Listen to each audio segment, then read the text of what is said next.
Uma lúcida análise sobre os acontecimentos políticos com Henrique Prior.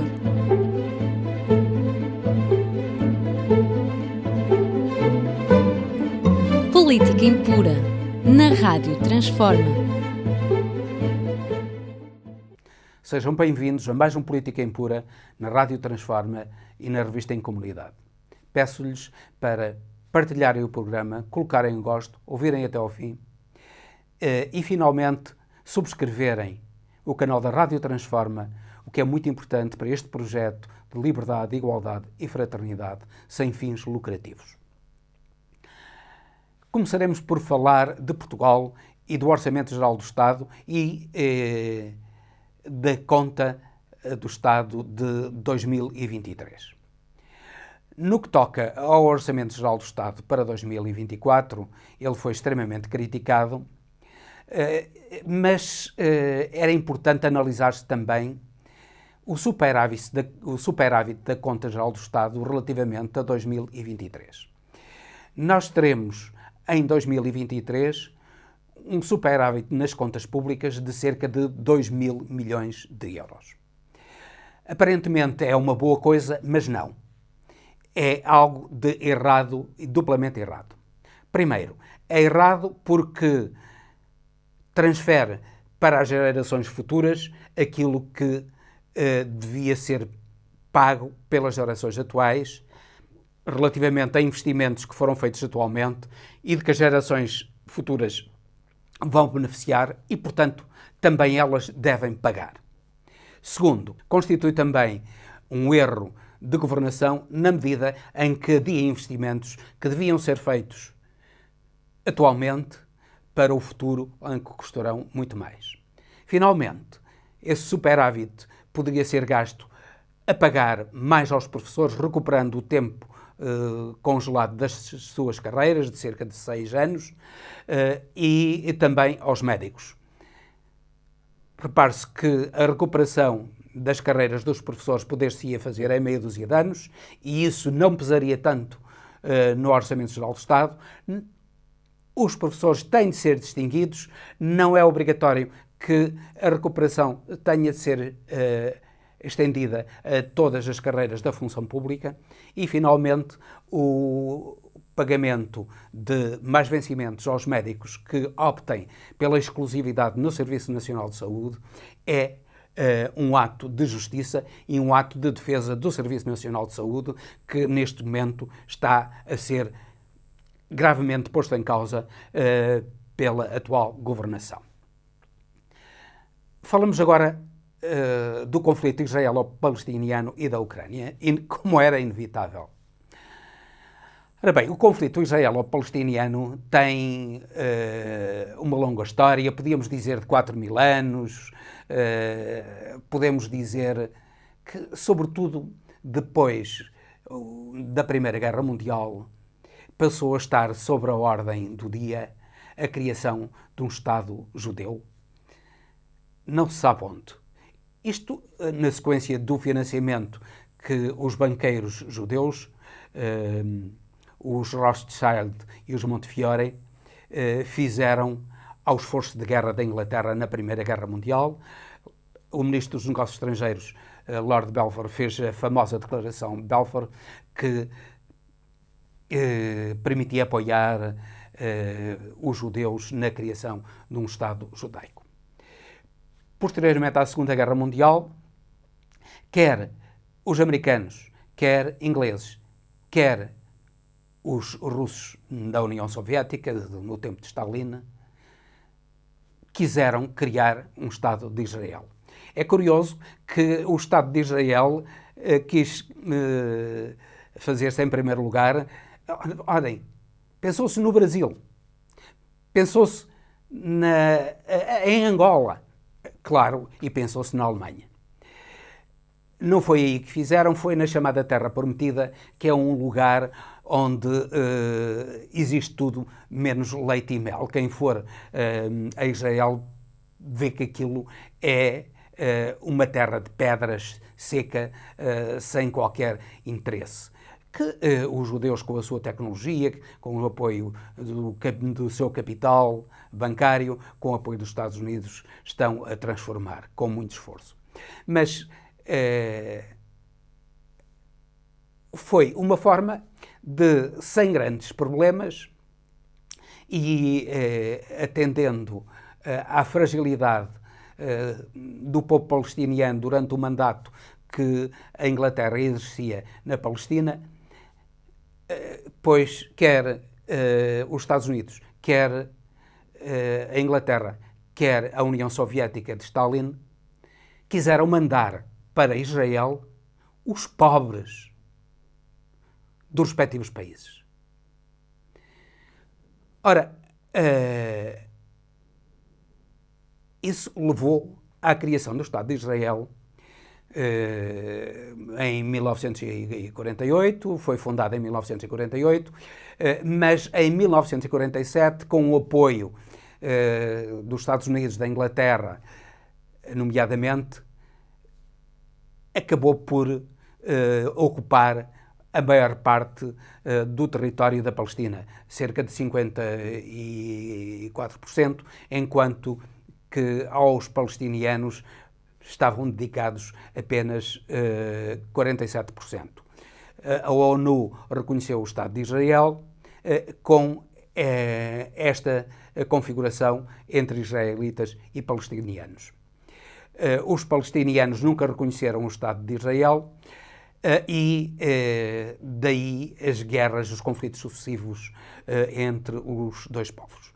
Claro que com isto tudo, aquilo que sucedeu logo em 1947 foi a expulsão de grande parte dos judeus das suas casas, das suas terras e o assassinato de judeus. Fala-se agora no assassinato de judeus pelos palestinianos do Hamas, mas não se fala no assassinato a sangue frio de palestinianos pelas Forças Armadas israelitas em 1947 e posteriormente. Não se fala, por exemplo, dos massacres de Shatila e Sabra, também no Líbano, onde morreram dezenas de milhares de pessoas. Mas aí esses massacres são bons porque foram levados a cabo pelos bons, isto é, pelos amigos do Ocidente, que são os judeus. De então para cá, e com as guerras do Yom Kippur, em 1973, sobretudo com a Guerra dos 6 Dias, em 1967, a Palestina perdeu a maior parte daquilo que tinha sido reconhecido pela ONU em 1947.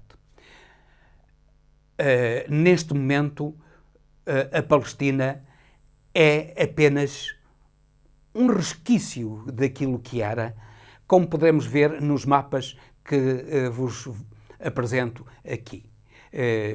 Veja-se, a verde está aquilo que era a Palestina em 1946, depois com a partilha da Palestina em 1947, como é que Israel aparece com a maior parte das terras e com as melhores terras. Depois, o resultado da Guerra dos 6 Dias, em que Israel vence uma coligação de forças do Egito, da Jordânia e da Síria e ocupa grande parte do Sinai, de Gaza, da Cisjordânia e dos Montes Golã, e depois com a guerra do Yom Kippur em 1973, em que Gaza fica reduzida a quase nada e a Cisjordânia também a quase nada. E continuam a ser fomentados os colonatos judaicos em território palestiniano e os palestinianos a serem expulsos das suas casas e das suas terras que são ocupadas por judeus. Claro que as Nações Unidas são completamente impotentes para fazer algo por este conflito. Aquilo que tem sucedido é que Israel, confiante na sua força, faz aquilo que quer. Esmaga os desgraçados dos palestinianos que estão entalados entre uma governação provisória da Palestina com uma autoridade palestiniana colaboracionista com os judeus altamente corrupta, e na faixa de Gaza, onde numa estreita faixa de terreno estão 2 milhões de habitantes que vivem desesperadamente na miséria. Claro que volta e meia nós já percebemos de que Israel mata crianças palestinianas. Crianças que atiram uma pedra a um soldado israelita são imediatamente fuziladas por esse soldado. Claro que isso não choca os ocidentais. Choca-os agora eventuais crianças mortas neste ataque terrorista, do Hamas. O Hamas é um grupo islamita fundamentalista, um grupo terrorista que tem como objetivo não só a destruição do Estado de Israel, mas também a instauração do Corão como sua lei e de Alá acima de tudo e de todos, e merecedor do sacrifício de todos e da vida de todos que devem sacrificar-se e morrer por Alá nesta guerra. Ora, foi precisamente a arrogância do Estado de Israel que levou ao desespero de uma facção dos palestinianos e à criação do Hamas. Porque é o desespero que leva as pessoas para o extremismo na maior parte dos casos.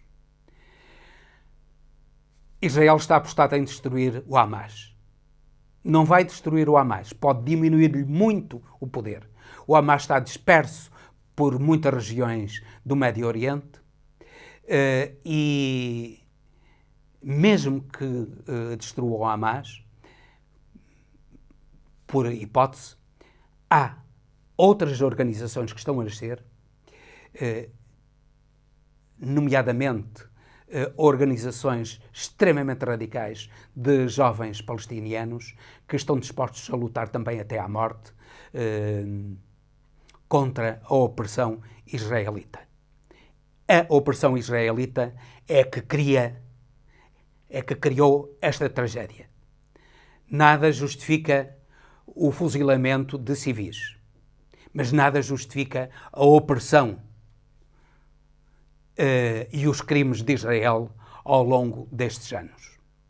É tempo do mundo acordar para forçar Israel, forçar esse arrivista, esse corrupto, este bandido que é Netanyahu, a iniciar conversações de paz minimamente dignas com os palestinianos e fazer com que o Estado judaico regresse às fronteiras de 1947, que são essas as fronteiras reconhecidas pelas Nações Unidas. Cumpre dizer que agora as Nações Unidas e o mundo ocidental criticam muito a anexação, aquilo que eles chamam a anexação de uma parte da Ucrânia pela Rússia. Repare-se que essa parte ocupada pela Rússia, o Donbass e a Crimeia, são de maioria de população russa e os ucranianos que lá viviam não foram expulsos. Os que quiserem continuam lá nas suas casas e nas suas terras. E se houvesse um referendo, certamente que a população votaria maioritariamente pela integração na Rússia. Houve um referendo promovido pela Rússia, mas se esse referendo fosse promovido pelas Nações Unidas, não temos a mínima dúvida que o resultado seria idêntico. Eventualmente com uma votação um pouco menor, mas o resultado seria maioritariamente favorável à integração na Rússia. No que toca à Palestina, já não é assim. Contra a vontade dos palestinianos, que são expulsos das suas terras e das suas casas, contra as decisões das Nações Unidas, pois Israel continua a ocupar o Sinai, Gaza, os Montes Golã, a Cisjordânia, e aí está tudo bem. É o cinismo do Ocidente que lhe retira qualquer sentimento de respeito por parte de quem vê as coisas com os olhos de alguém que defende efetivamente os princípios da liberdade, da justiça e da fraternidade, e não com os olhos dos cínicos que entendem que os bons somos nós e os nossos amigos, os maus são sempre os outros.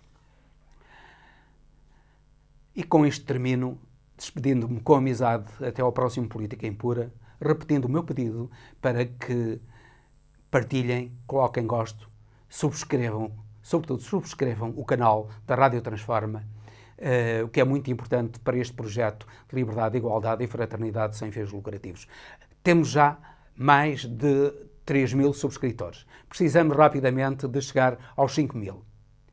Pedimos o vosso apoio e a subscrição, que é fácil e gratuita, para que rapidamente cheguemos aos 5.000 subscritores.